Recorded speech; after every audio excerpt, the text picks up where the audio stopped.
नमस्कार दोस्तों, कैसा रहा मेरा एसएसबी का एक्सपीरियंस।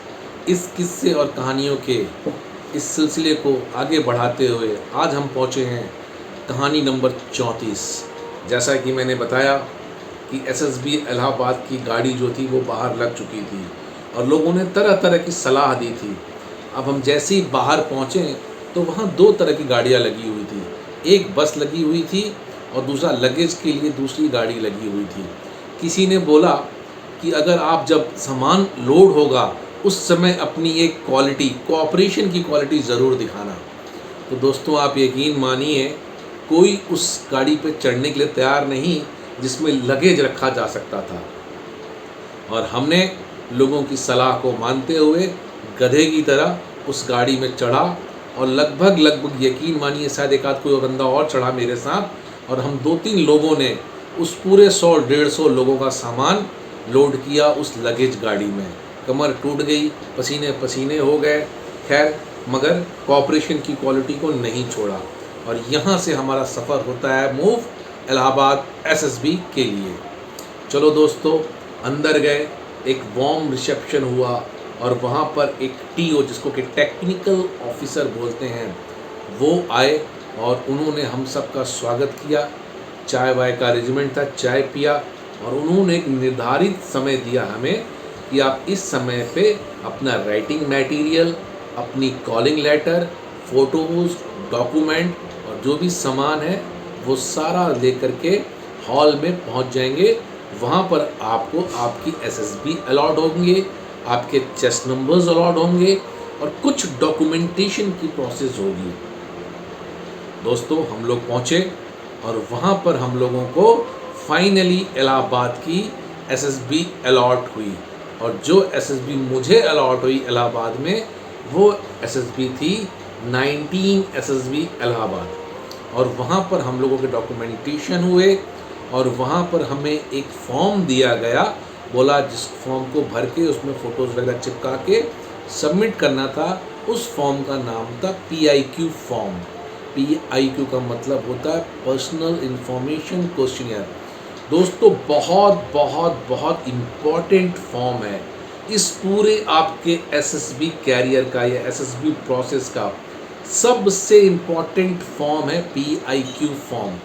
जब आप कमीशन के लिए अपीयर होंगे या एसएसबी के लिए जाएंगे और अगर भविष्य में किसी भी कोचिंग इंस्टीट्यूट को ज्वाइन करके गाइडलाइंस लेंगे तो वो आपको बताएगा कि PIQ फॉर्म कैसे भरा जाता है, क्या क्या सावधानी रखनी है और कैसे उस फॉर्म को फिल करना है। दोस्तों यही वो फॉर्म है जो कि आपके पूरे एसएसबी को जब आईओ के पास जाएंगे, आईओ का मतलब होता है इंटरव्यूइंग ऑफिसर, आपका लगभग 40 से 1 घंटा या 1.5 घंटे के बीच जो भी आपका इंटरव्यू होगा 99.9% आपका वो इंटरव्यू उस PIQ फॉर्म के बेस पे ही होगा। तो दोस्तों बड़े ही ईमानदारी, बी ऑनेस्ट उस फॉर्म को भरिएगा और उस फॉर्म के अंदर जो भी जानकारी आप दीजिएगा उसके बारे में पूरी की पूरी नॉलेज आपको होनी चाहिए। मम्मी पापा के बारे में, भाई बहन के बारे में, आपकी स्कूलिंग के बारे में, आपकी हॉबीज़ के बारे में, आपके स्कूल के परसेंटेज के बारे में, हर एक जानकारी। बहुत छोटा सा एक फॉर्म है मगर बहुत बहुत इम्पॉर्टेंट फॉर्म है। आपकी पूरी एसएसबी की जो इंटरव्यू है वो लगभग आपका उस पे होगा।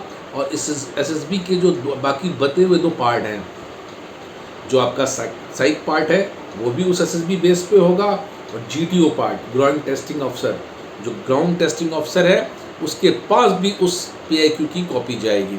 तो दोस्तों इस पूरे एसएसबी का सबसे मोस्ट इम्पॉर्टेंट पार्ट है आपका PIQ फॉर्म। तो बड़े ही इत्मीनान से, बड़े ही प्रेम पूर्वक, बड़े ही ठंडे दिमाग से उस फॉर्म को भरिएगा। हमने भी उस फॉर्म को भरा और हमारा PIQ फॉर्म जमा हो गया। 19 एसएसबी हमको अलॉट की गई और उसके साथ हमको हमारा बैच नंबर, एसएसबी के साथ आपको आपका एक बैच नंबर अलॉट होता है और बैच नंबर अलॉट किया गया। और उसके बाद आप लोगों को एसएसबी के अंदर जो आपकी आइडेंटिटी होती है, आपकी पहचान होती है, वो होती है आपका चेस्ट नंबर। और हमको फिर हमारा चेस्ट नंबर अलॉट किया गया। आपके सारे के सारे प्रोसेस या उस एसएसबी के अंदर आपको कोई भी कॉल करेगा, बाय नेम नहीं करेगा, आपको आपके चेस्ट नंबर से कॉल किया जाएगा। आपकी पहचान, आपकी आइडेंटिटी आपका चेस्ट नंबर होगा। और हमें वो चेस्ट नंबर अलॉट किए गए और अगले दिन की ब्रीफिंग बता दी गई कि आप लोगों का अगले दिन का ब्रीफिंग में क्या है। जो कि सबसे इम्पॉर्टेंट चीज़ है उस हर्डल को क्रॉस करने का, that is called the screening process. TO ने बताया कि कल मॉर्निंग 7 o'clock हॉल में आप लोग आ जाएंगे और राइटिंग मटेरियल के साथ, और अपने लगेज को क्लोज करके हॉल के अंदर, डाइनिंग हॉल के आगे एक शेड था, शेड के नीचे रख देंगे और ब्रेकफास्ट करके आप लोग आएंगे और अपने रूम को छोड़ देंगे। और यहाँ से आपका स्क्रीनिंग प्रोसेस होगा।